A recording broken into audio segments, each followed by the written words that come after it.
Good morning, everyone. My name is Paola, and I am from the IAH Colombia chapter. And I want to welcome to our third cycle of Groundwater Talks. We really appreciate your support to our chapter and join us for our volunteer activities.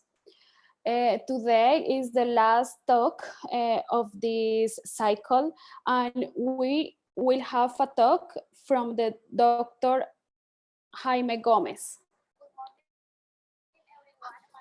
Jaime Gomez is a full professor of the University of Valencia and he was the past president of the, and he is, sorry, the past president of the Spanish chapter of the IAH. Dr. Jaime is a civil engineer by the University of Valencia, and he holds a master degree and doctor degree from the University of Stanford. So, Dr. Jaime, welcome to our third cycle of Groundwater Talks. Thank you, Paola. So now I should share my screen. Let's see what it is.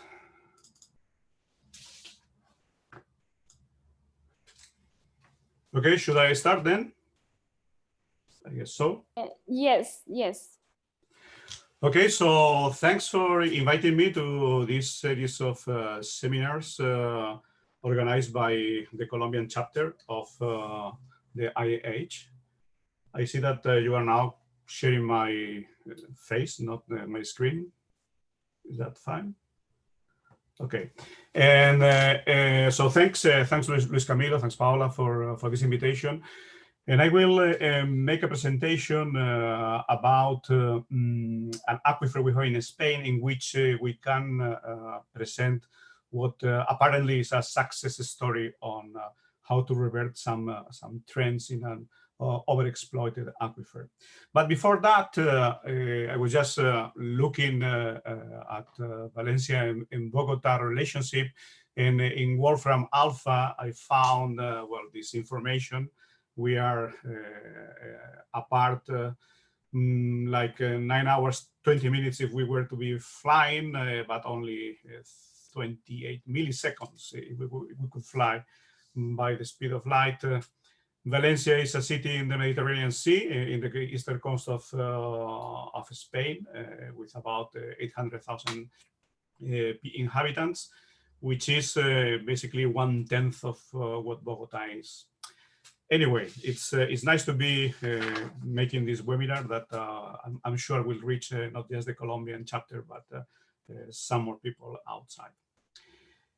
I just want to mention that I received a prize which was announced this year by the Social Council of the University of Valencia. And this prize is to thank the promotion that I have done about Valencia and about the Technical University of Valencia outside of the university. And this is, and I'm showing you this information, I'm giving you this information because this will explain what's the next slide that I will show you. Okay, so considering that I have been awarded a prize by the university because I used to promote the university when I travel and when I organize conferences, I have to start my speech before entering into the real matter. I have to tell you a little bit about Valencia. Okay, this is a nice image of the city of arts and science, one of the futuristic areas with buildings that really look futuristic, and where, for instance, they shot the last some of the chapters of the last series of HBO Westworld. And I want just to show you a couple of very short clips, one about Valencia, which I'll show next, and one about our university. So let me just show you this 1 minute clip about Valencia. It's a little bit old, but I think is the best one that I have found so far.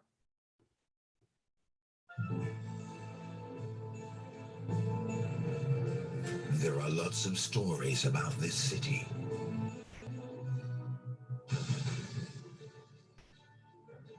And they're all incredible.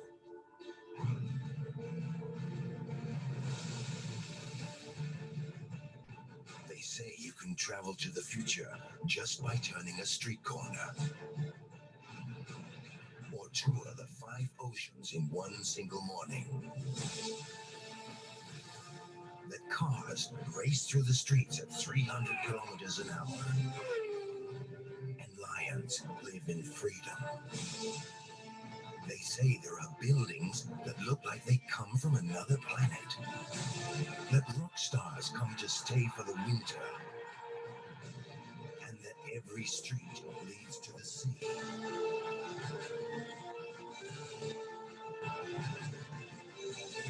They tell lots of stories about this city. And they're all true.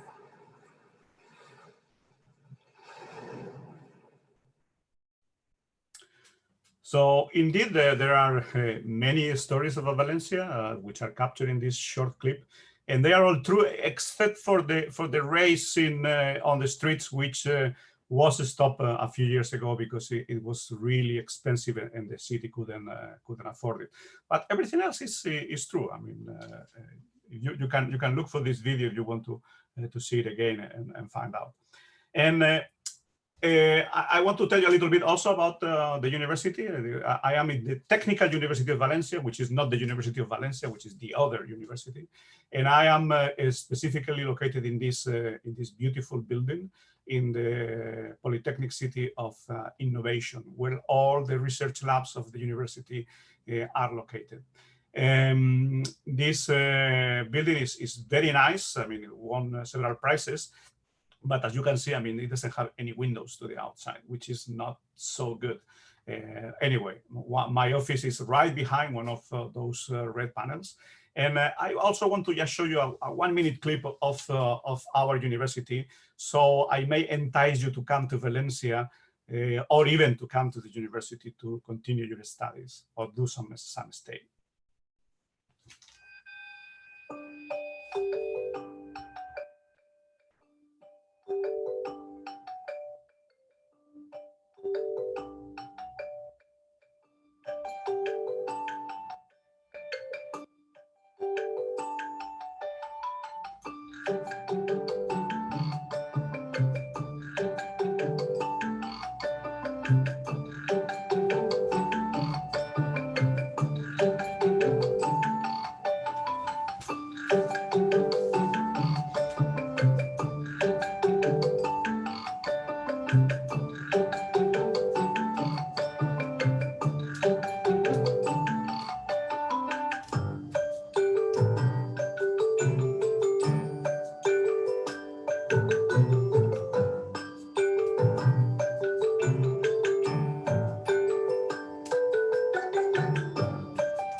So, as I said, I couldn't let pass the opportunity of advertising both Valencia and my university, and hopefully some of you may decide to come either to the city or to the university to do some stay. So, what I'm going to be presenting, what I'm going to be talking is, as I said, a success story, which could start like the Don Quixote book, en un lugar de la Mancha de cuyo nombre no quiero acordarme, in a village of La Mancha of which name I have no desire to call to mind. And you will see why. Because everything started once upon a time. I'll show you now another short clip.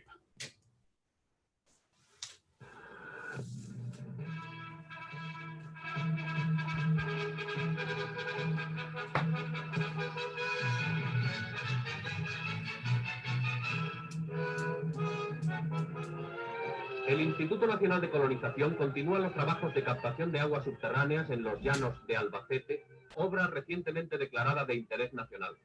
Las profundidades alcanzadas en 5 sondeos bordean los 120 metros. La maquinaria de aforo consiste en 5 grupos motobombas y un conjunto electrógeno con potencia total de 475 kVA que aspira a lograr un caudal permanente de 800 litros por segundo. Entre los 7 sondeos del Pasico y los 5 del Salobral, suministrarán 1.150 litros de agua por segundo, suficientes para el riego de 2.000 hectáreas, primer sector de esta zona agrícola. Se están construyendo la acequia principal, las redes secundarias y los primeros colectores. También han comenzado las obras de un nuevo poblado para 250 colonos.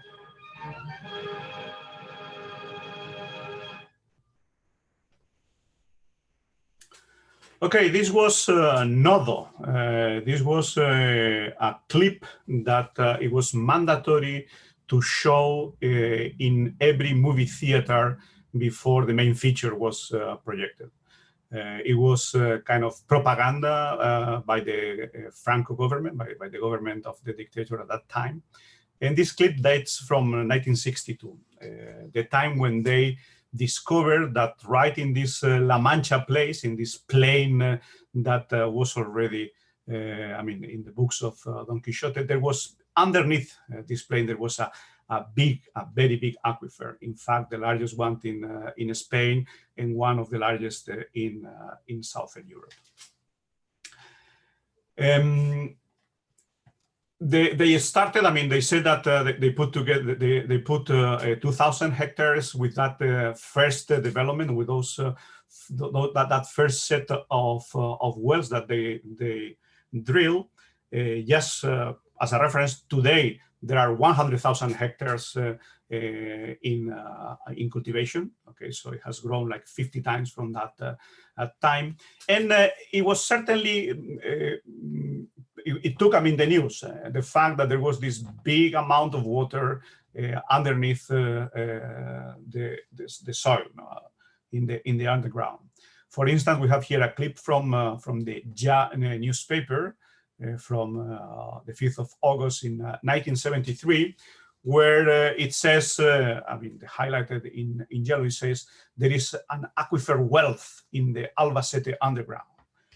And later, well, that same year, in the 15th of June in 1973, in the ABC newspaper, there is another clip that says Albacete has more than 5,000 million cubic meters of groundwater underneath. And I still have another clip from 1976, 5th of June, in the Diario Pueblo. It says Albacete has a true ocean of water underground. So this, what this prompted was what some authors have called a silent revolution, because silently, I mean, you know that aquifers are not prone to big inaugurations like new dams, but silently the inhabitants of La Mancha started to drill wells and to pump water from the aquifer and to create wealth in the region, to create an economic development that had not occurred before. So there was really a revolution. Okay, so it was this, as I said, what some authors call a silent revolution in Albacete, thanks to these aquifers. But what happened is that everybody started to drill wells. So there were way too many wells drilled, and there was way too much water withdrawn from the aquifer.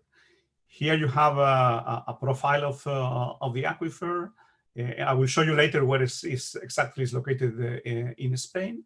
And you can see here 2, 4, 10 piezometers. The records in those piezometers from 1982 to 2006. And you can see that there has been a steady decline of groundwater levels everywhere in the aquifer. The aquifer has 7,200 square kilometers, so it's a big aquifer. It's crossed by the Hooker River, as you see it there.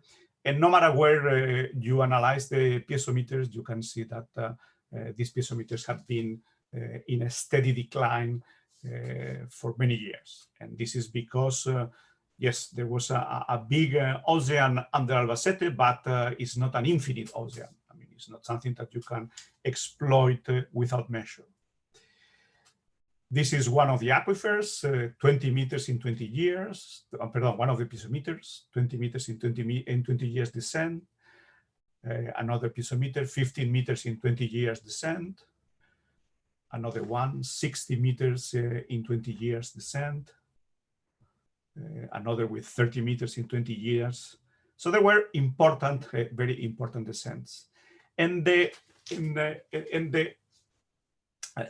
that the fact that changed the way the users and the authorities that manage the groundwater changed their mind was the fact that the Júcar River, which is the main river going through this water district, through this water authority area, the Júcar River, as you can see, is a relatively, I mean, a good river, I mean, with water.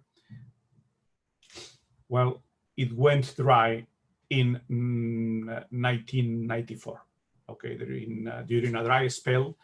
This picture is not very good, but it's exactly the same location where I showed you the previous picture, and the Júcar River went dry.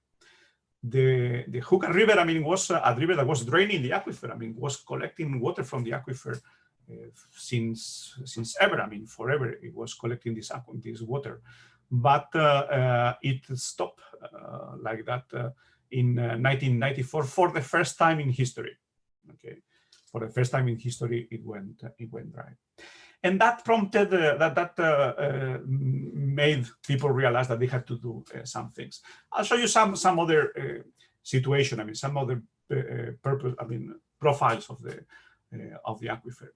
But this is the talk. This is what the talk is about. Okay, the fact is that we had this trend of declining piezometer levels in the aquifer, and by an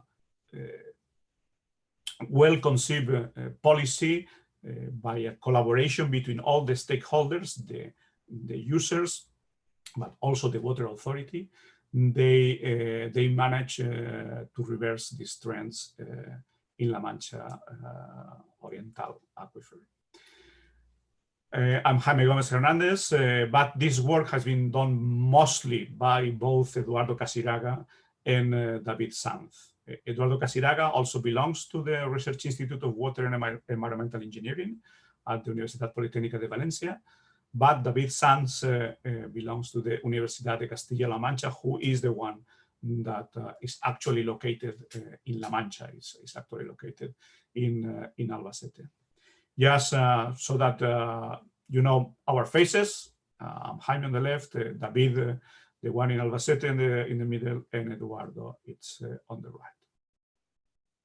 So let's enter now what happened. Let's enter into understanding what happened at this aquifer and how this was approached and how it was solved, or at least started to be solved, because the aquifer has not reverted yet to the conditions that it was certainly in the 1980s or even earlier. So this is what La Mancha might have looked like when seen by Don Quixote. Okay, I don't think Don Quixote would have seen something much different from this. It's a big plain at 700 meters above sea level, flat. I mean, for many kilometers. Only in this plain, this flatness is only cut by the river, this Júcar River that crosses it through the center part. But if you look at a Google Map view of La Mancha from top, I mean, you can see, I mean, how intensive agriculture is occurring in this area. You can see here Albacete, which is the city that concentrates most of the population in this aquifer. And then you can see, I mean, the traces of all the pivots that are contributing water to these croplands. And it's basically groundwater. Okay, the Júcar River was used basically for some irrigation, I mean, for some urban consumption, water, and little more than that, and a little bit of irrigation. Most of the irrigation in this area was coming from the Mancha Oriental aquifer. So this is the location. This is the profile of the aquifer that I already showed you before, and its location in Spain, in the eastern part of Spain. Valencia is somewhere here. The aquifer, as I said, 72,000 square kilometers, is crossed by the Hooker River, okay, the main river in this basin. And then there is also this Maria Cristina channel, because the fact is that Albacete and surroundings, which I showed you previously on this aerial picture of Google, is an endorheic basin, and there was no rivers coming in or going out of this basin, a very flat area, so you had very shallow groundwater. Which made that when there were big rains, the area will flood, and then after the big rains, the flooded water will just basically transform the areas into marshes, and then all the infectious diseases associated with untreated water. So because of that, they built this Maria Cristina channel on occasion of the visit of the King of Spain to Albacete, and showing them, I mean, the surroundings of Albacete and all these farms around Albacete. And then he said, okay, I will pay for the building of this Maria Cristina channel. Besides that, there is another main conduction. This is an artificial conduction that comes from the Hooker River, which brings water to the south of Spain, which is the Tajo, Segura, which are two rivers in Spain, aqueduct, which right now is being used for getting water into Albacete, but I will come back to that later. Some information about temperature in the area. This is an arid area. I can tell you that the potential evapotranspiration here is on the order of 1,200 millimeters per year, so it's strong because it's very dry, and although the mean annual temperature, I mean, 13 degrees may not appear as such, but is one of these areas with very hot summers and very cold winters. As you can see here, you have here the temperature on top, and then you have here the accumulated differences in temperature. I mean, how it evolved. So it went down. I mean, you had temperatures below the average until 1980, and after 1980, there has been temperatures going up at a rate of about 0.3 degrees per year since then. Okay, so we have some kind of a warming season or times here since 1980. Looking at rainfall, again, you have the bars of this histogram representing the rain, and the dashed line represents the incremental changes with respect to the mean value, which allows us to classify in wet and dry periods this sequence from 1940 to 2010. And here I just want to point out that there was an important dry season around 1990, which is, as I told you, in 1994, after 4 years of drought, the Hooker River went dry, and it's when they really started implementing these new measures just to try to recover the state of the aquifer. Some information about the lithology of the aquifer. Most of the aquifer is basically limestones or dolomites or dolostones. And this is a multi-layer aquifer in which basically we have four layers which are productive, and then there will be 3 intervening layers which act as aquitards or aquicludes. Obviously, there is not any single unit that is just either confined or free. I mean, but they act, I mean, depending on the location within the aquifer, it will be one or the other. I'm going to show you now 3 cross sections to have a better view of what the lithology looks like. One which is north to south, this 1 prime, and two which are basically west to east, numbers 2 and number 3. And we can see, I mean, how it looks like. Again, the river, the Hooker River is here, okay, and this one, this bluish, this cyan, more cyan line is this channel, this aqueduct that I mentioned that moves water from the Atlantic watershed to the Mediterranean watershed, just to try to bring water to the south of Spain, and which right now, as I said, is being used to transport some water to Albacete. So I'll show you now two cross sections, one north to south and two east to west. And what you see here on the left will be basically a representation of extracted from our digital model, and I'm showing just here only the three of the units which act as aquifers, and these are on the right are the cross sections that I mentioned. On the bottom, I have highlighted the 4 units, the 4 hydrologic units which act as aquifers. The yellow one, which is the one which is closer to the surface, you can see in the north to south section is when it touches the Hooker River, and the Hooker River was draining this hydrologic unit. Okay, in the area of Albacete, this unit is confined, but it's in the area where it touches the Hooker River is unconfined.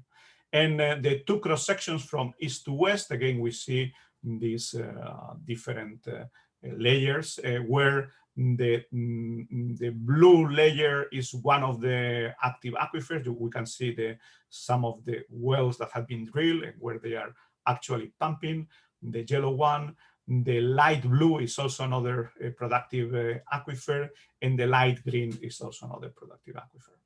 Okay, so we have built a nice geological model of the aquifer, and then we use that later for building the numerical model. Now, if I'm going to show you just basically looking this cross section, a kind of a block diagram. So you have that cross section is here, okay, and this would be kind of a block diagram of a section of the aquifer, where you have the north to the left and the Hooker River going through this area. And I'm just showing here, I mean, how the groundwater levels change between 1975 and 2005. Okay, in 30 years, there was a drawdown, a generalized drawdown everywhere in all the piezometers that we had available. And if you look at the scale on the left, that gives you the vertical scale, you can see that, well, the declines were as high as 80, close to 100 meters at some locations. Very important declines. Also, what happened with the river? I mean, I mentioned that in 1994, the river disconnected from the aquifer. The natural conditions, you can see them on the left side. And in natural conditions, basically the river was a gaining river. It was a river that could drain the aquifer, and you can see here the flow lines, how water would move across the different layers of this the system of several aquifers, how the water will move and will basically discharge into the river. Here on top, we basically identify which are the recharge zones and which is the discharge zone to the river. What happens when pumping gets into place? I mean, and the groundwater levels are depleted. Well, basically what happens is that the discharge zone is not anymore controlled by the river, but is controlled by the pumping wells. Okay, you see the water now is flowing not to the river, but to the pumping wells that we have in place. And the Hooker River, which was connected, it was draining the aquifer, right now is replenishing the aquifer when the river has some water. Okay, so the Hooker River was transformed into a losing river, a river that basically provides water to the aquifer. And another picture just to show, I mean, the impact of this pumping into the aquifer, into the river. What you see here is the dark line, the solid line is the riverbed. And then what we have, the other three lines correspond to the groundwater level at three different times. In 1985, the groundwater level was always above the riverbed. It was a time in which the river was collecting water from the aquifer, was draining the aquifer.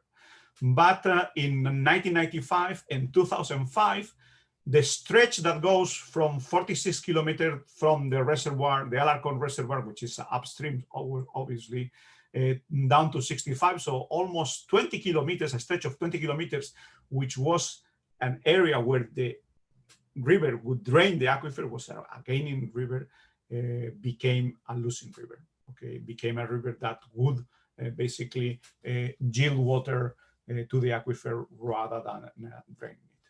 And then later you still see that the piezometers are above the riverbed, but not as high as before. So the amount of water that the river was receiving was smaller than in previous years.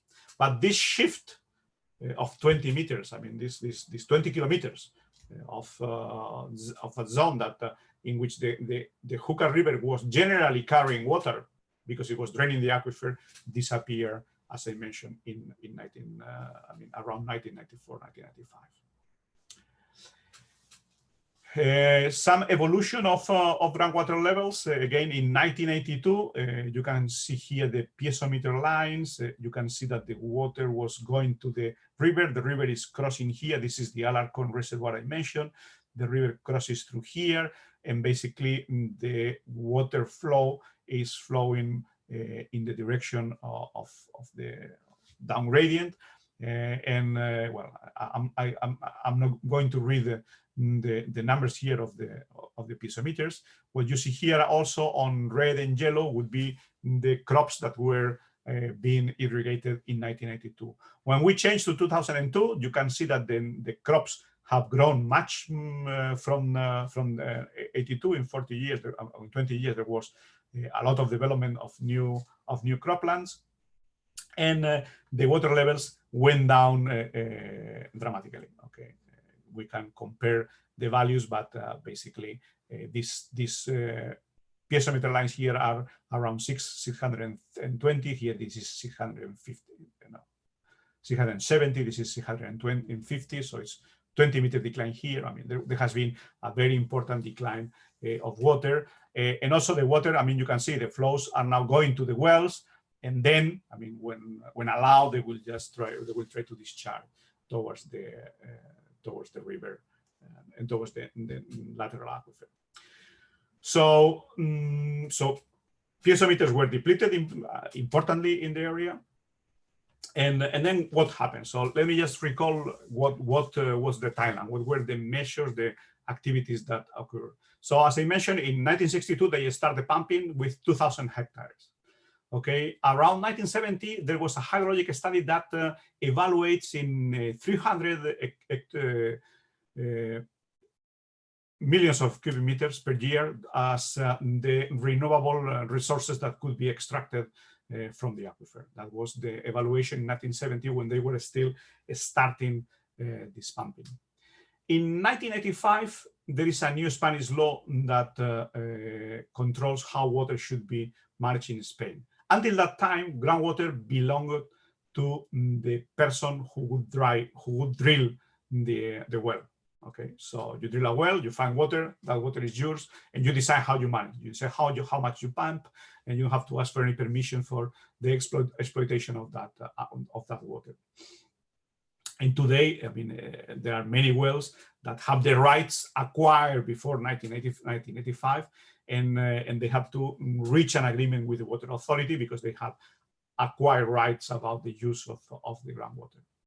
But in 1985, it changes. And the water authorities that manage the surface water, the Júcar River water, they also manage since then groundwater. And this allows, I mean, basically to have a more rational way of managing this water, making use of our knowledge that the water cycle is unique, and we shouldn't treat differently surface water and subsurface one.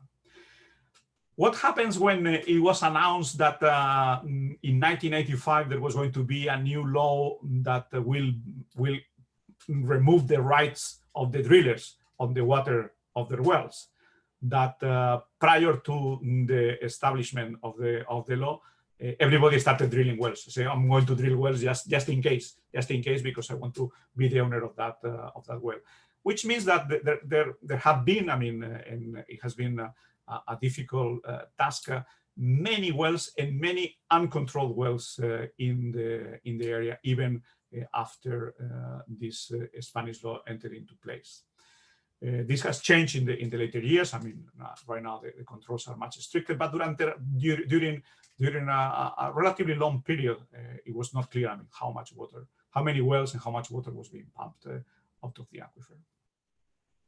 In 1994, when they realized that the Júcar River went dry, I mean, the levels were, the groundwater levels were going down, they decided that they had to take actions to prevent that.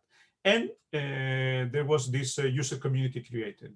And this user community was created in agreement with the water authorities to decide to manage clearly how much water is going to be pumped every year from the aquifers.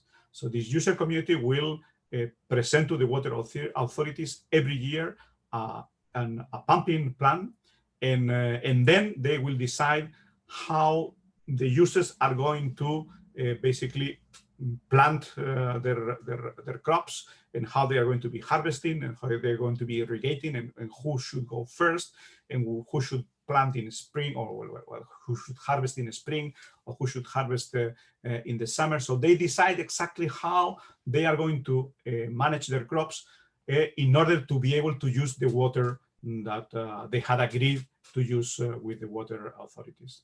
And there is a management plan in which, depending on the rain that has been collected in the previous month, I mean, they will be able to pump so much water. And so there are some regulations, some rules, in how much water they can pump and how they are going to be distributed among them this water.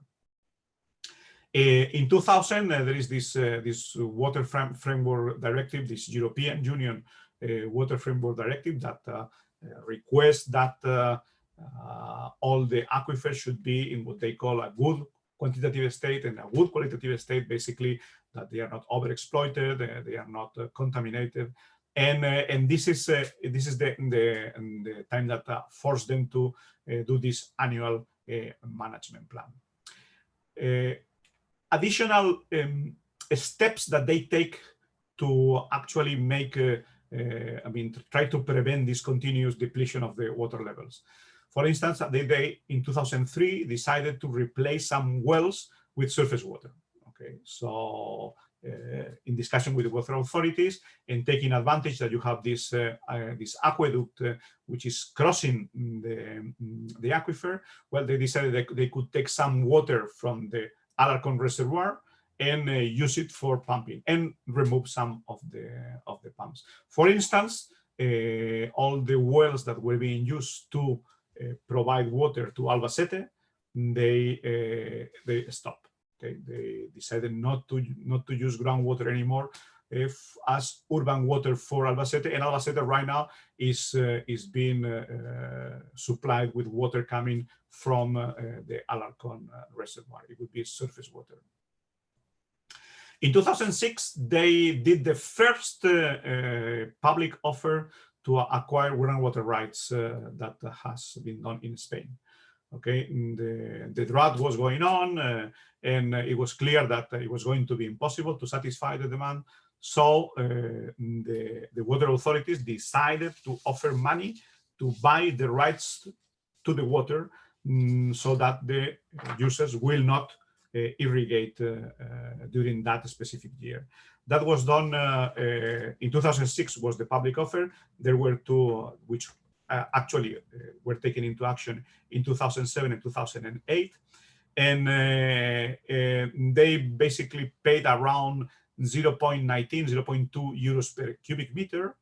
They spent in total in these 2 years something like 5.4 million euros buying these water rights, and with this money they save like 56 millions of cubic meters that were not basically were not pumped. I mean, the crops obviously were not grown, but the farmers got a compensation, as I mentioned, of about 0.19 euros per cubic meter.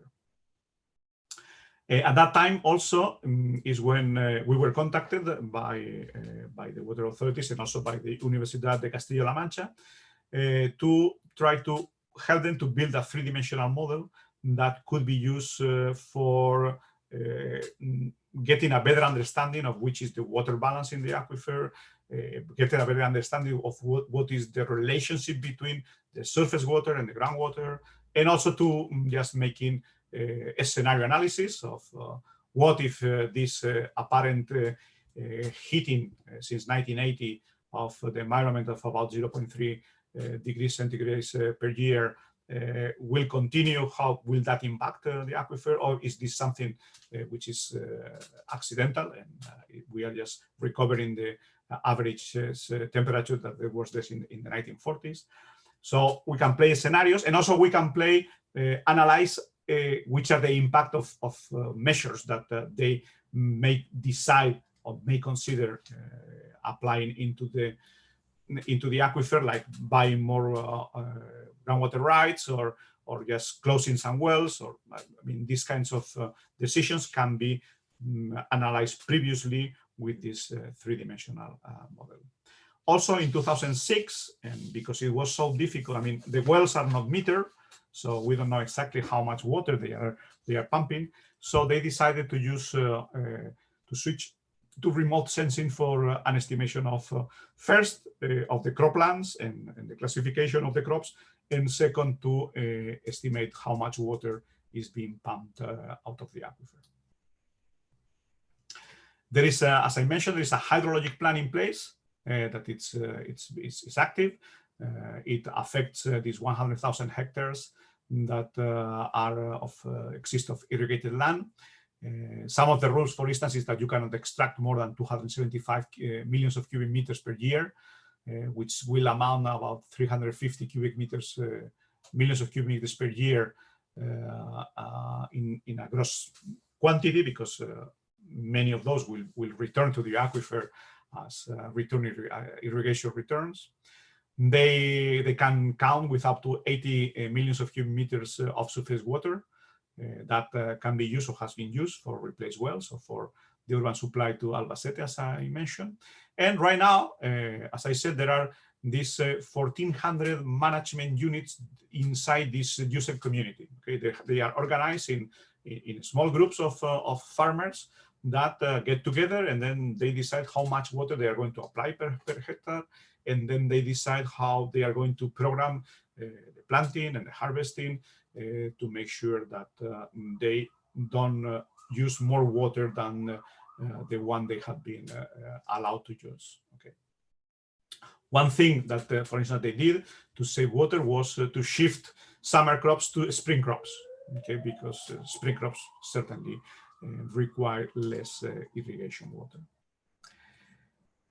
We built this three-dimensional numerical model that is being used both for planning and for scenario analysis. And as I mentioned, we are using this remote sensing evaluation of water consumption and also cropland usage. I want to mention that this remote sensing evaluation was very controversial.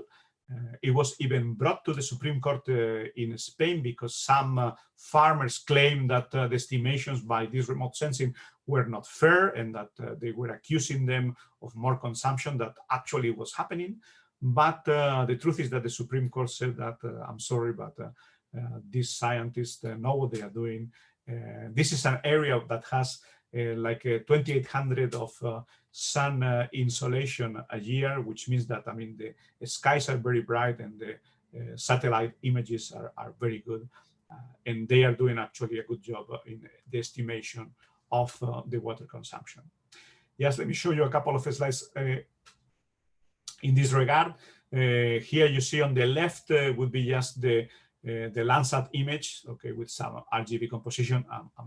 I'm not the expert on this part, but on the left is what you would get from the satellite, and on the right would be the classification of the crop in the different areas. Okay, in this case, you have summer irrigation, spring irrigation, alfalfa, and some areas with double harvesting during the year. And here it's just an image of how you use the MVDI that you can compute at different moments during the year to estimate the vegetative state of the plant, and use that vegetative state to estimate how much water has to be applied for the plant to grow. Okay, so that's the way we estimate the amount of water that is being pumped from the aquifer, not by metering the wells, but by analyzing the water demand of the crops that are being irrigated.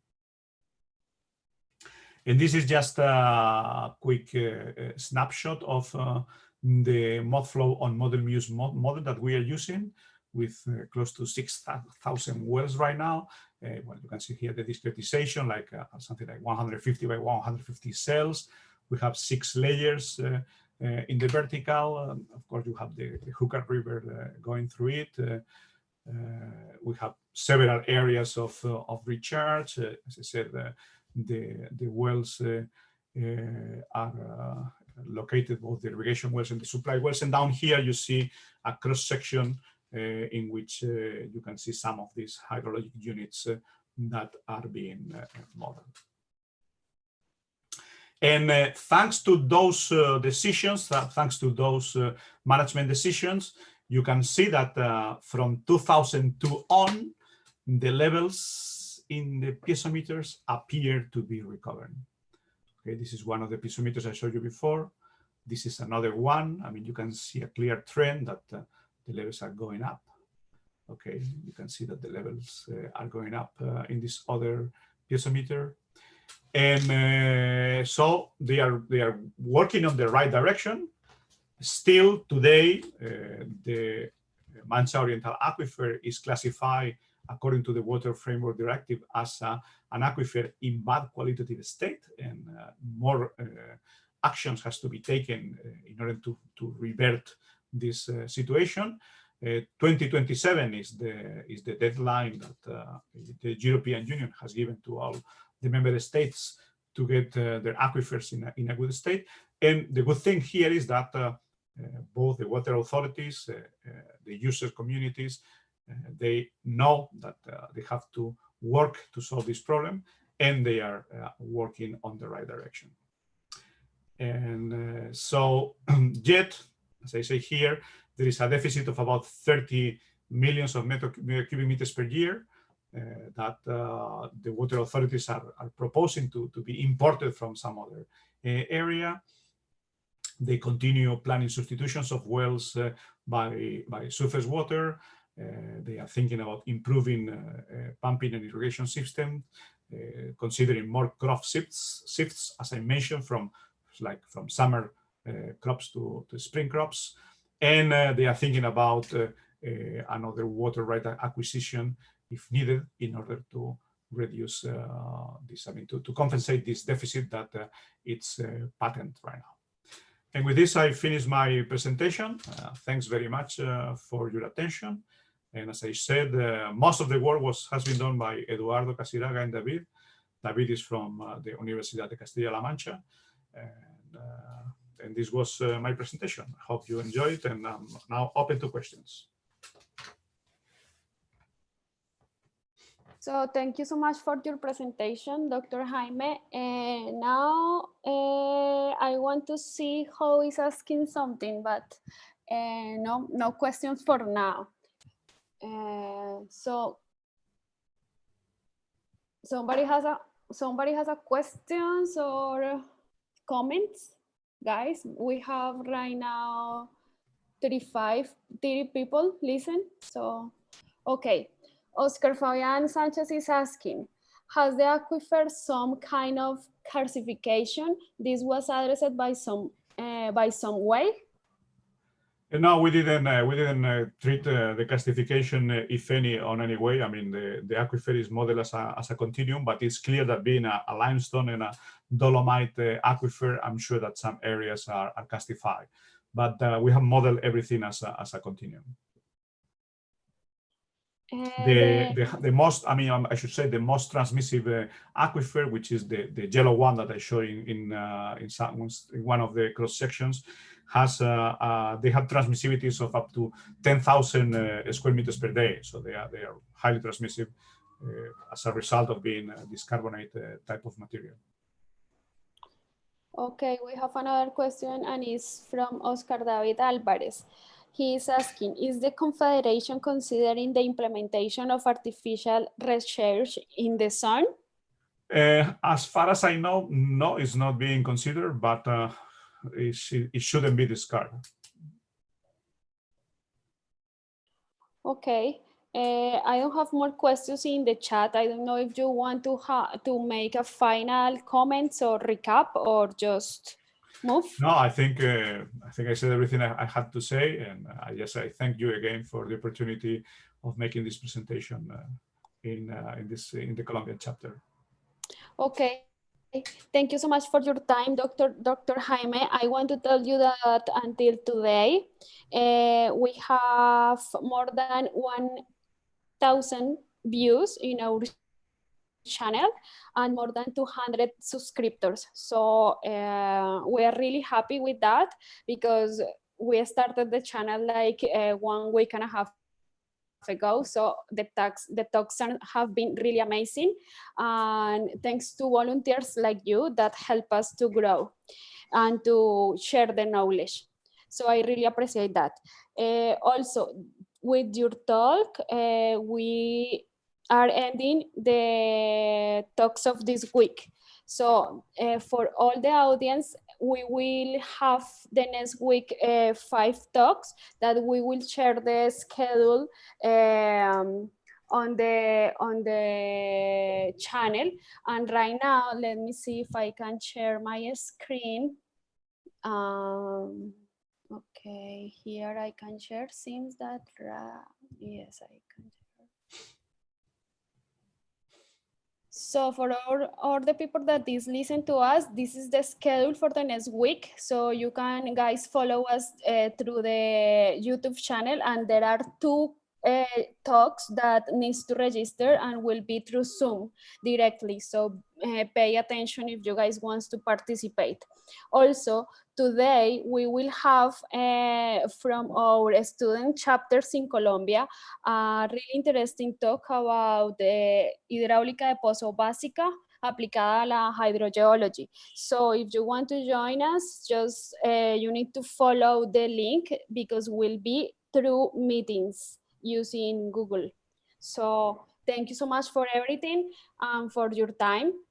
And I think that we have one last question, Dr. Jaime. So I don't know if you want to answer. And is Oscar Villalba is asking, the tendency work is in order to use more groundwater. Why here not? Because there is no groundwater. I mean, yeah, it's clearly the tendency is to use more groundwater, but if you are depleting the aquifer, then you have to take actions not to deplete the aquifer. I mean, it's clear that sometimes you can over-extract the aquifer, and at some point it reaches a level of a new plateau, a new level of kind of a steady state, and then you can be there. But in this specific aquifer, this is not the case. So if they don't stop pumping, then they eventually will basically deplete the aquifer, and we want to have sustainable management. So. Okay, thank you so much for your answer. Last thing that I want to say, through all this week, we saw people that has been connected with us almost all the days. So we really want to thank you to them. So thank you to Oscar Villalba, Oscar David Alvarez, Liz Balbuena, that they have been all the time, and also Harry Moses that has been with us. So thank you so much, and we appreciate that you please fill out the survey that we are sharing right now through the chat. So thank you, Dr. Jaime, for everything. You are welcome. It was a pleasure, and congratulations for this initiative. Okay, thank you so much.